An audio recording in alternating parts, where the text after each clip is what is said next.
You're listening to the AfricaMusicLaw.com show, Africa's premier entertainment law show empowering the African artist.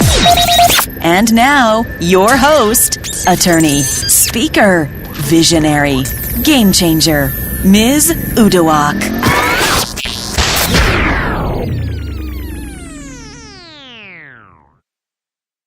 Hey AML people, it's your one and only certified game changer, Miss Uduak. I'm at the 90th annual National Bar Association convention. It has been absolutely amazing. The connections, the networks, the MCLEs, and most importantly, the main theme and the topic on how Black attorneys particularly must tackle and take on issues that directly affect our community. I've learned a lot, and I know that I'm going to go forward and be even more re-energized, ready to really take on the world and use what God has blessed me, the tools of advocacy, the voice and speech communication to just go out there and make things happen using a powerful force and a powerful tool, which is the law, along with my colleagues who are like-minded and understand our roles and our importance here in society as true social engineers. So it's been great.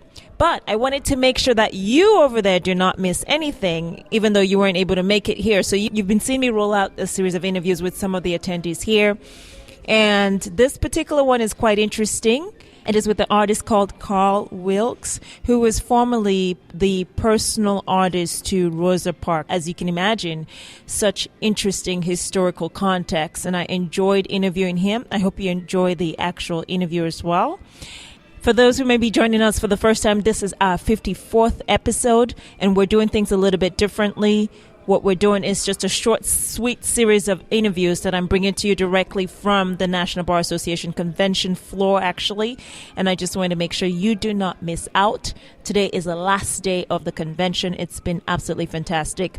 Enjoy the interview with Karl Wilkes, and please do not forget to subscribe. Go directly to the website www.africamusiclaw.com, and you can subscribe via Stitcher Radio, iTunes, certainly poddirectory.com.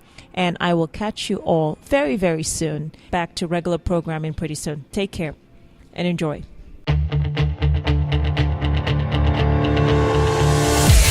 You're listening to the AfricaMusicLaw.com show,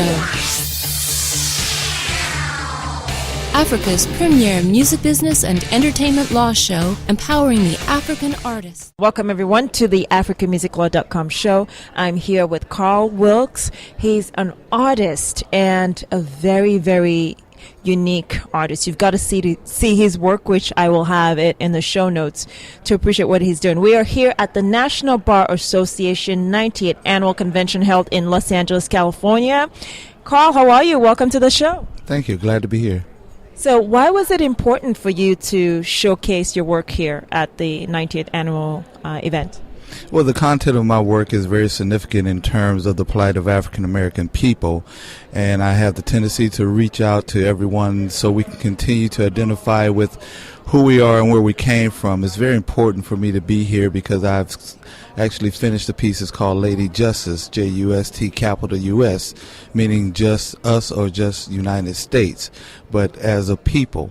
I just want to make sure that the Bar Association, those members and everybody, truly understand who they are and what they represent. It's more than just an organization, because I reflect back to where the slaves have had no voice, but they are in positions of power, and I want them to really understand where they are in the middle of that, because when you have no voice and now you speak for many and coming from the descendant of slaves, that is something very powerful indeed.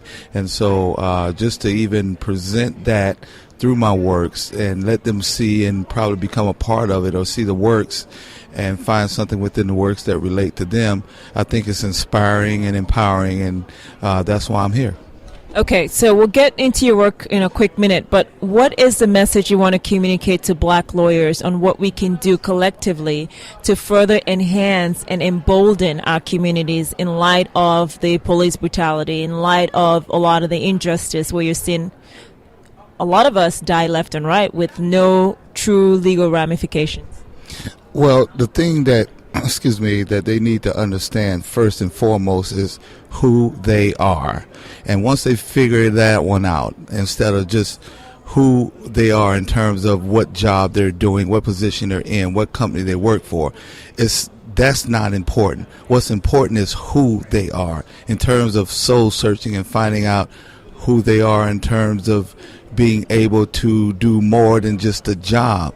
They have to take it personal. They have to be able to reach out and feel offended by the things that are taking place because it is their family members. They cannot abandon the struggle. They have to get in and mix it up, not on the behalf of the company or the firm they work from, but for their own personal welfare and their family welfare. Okay, now let's get into your work a little bit. You've worked with, you were the personal artist for Rosa Parks. 7 years, yes, correct. How did that relationship come about? We actually bumped into each other in Philadelphia in 98. I was speaking and she was there and they were giving her a city award or something, and I just so happened to be walking down the hallway and my head was down and she was coming up the other end and I literally ran into her. And then we spoke and then I told her how I felt about her and she was very moved and kind of adopted me from that point. You know, it's so interesting because we are very creative people as African American people, as Africans in general, but you don't see per se, unless you're in DC or certain areas, New Orleans, a true appreciation for the arts, you know, like going to the galleries, having an art exhibition and everything else. How do we continue to encourage that culture nationwide, not just in specific historical, more black populated communities? It's interesting you to say that because what needs to be done, people need to get more in touch with themselves. Because see, what they lose sight of is reality. And what I mean by that is you have to identify with the arts because the arts is you. It's the way everything we do is an art. The way we walk, the way we talk, the way we dress, the way we comb our hair, the tables we sit at, the chairs we sit in, the cars we drive. It is all an art form. So you can't separate yourself from the arts. You and the arts are one. We're all one under the sun, so to speak. So once you identify with the arts, you start to identify with yourself, then you can have an appreciation for the arts. Okay, final question for you. Your work is global. You have your work in Japan. You have your work in all these different countries. You've worked with the White House in some capacity. Tell us a little bit about what it's taken to be an artist on that kind of successful platform and level. And I ask that because a lot of artists have this idea that if you're an artist, you stay broke, and they don't bring the business side to it. And I meet so many so-called starving artists, but you're doing it and doing it real big in some sense, a successful artist. So what does it take to be a successful business artist?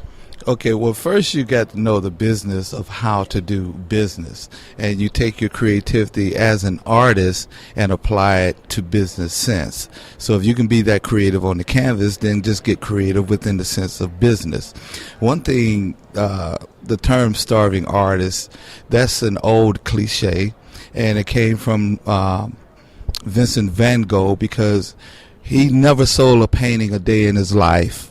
And when he was renting a room from his landlord, he would pay his landlord by giving him artworks every month. Now there's a Vincent van Gogh museum. So, it's just that you can't get locked into this, oh, woe is me type attitude, because you make yourself great. You're going to go as far as your creativity will allow you to go, and the only thing that's going to stop you is you. I tell people you need to put a sticky note on your door or on your computer screen that says, today I will not get in the way of myself, because we're the only thing that stops us in terms of our pursuit and what we want to do. Self-expression, we do it every day, no matter what we do. Our walk is self-expression.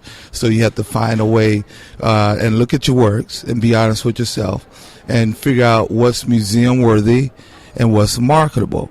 What I've done was take my museum worthy work and take my marketable work and combine the images to two. So I have museum worthy work that is very marketable. So therefore I can be creative and eat. Awesome. So any final words, and also tell our listening audience where to get your work. His work is amazing, folks, and you have to even see it in real life, but beautiful pieces. Where do they get them, and any kind of final words that you want to share? You can go to my website, which is www.KarlWilkes, Karl, K-A-R-L, Wilkes, W-I-L-K-E-S, art.com. And finally, what I would say to each and every one of you artists that are listening, never abandon the struggle. No means yes. You just have to, keep the drive alive, have fortitude about yourself, and never give up. Never, ever give up, because it's important to make a difference with your work. Rosa Parks told me, life is a gift, and that's the gift that we have, and it's more important. The most important thing we can do in life is to share our gift, and that is our life. That is our art. Art is your diary. Take it, put it out there.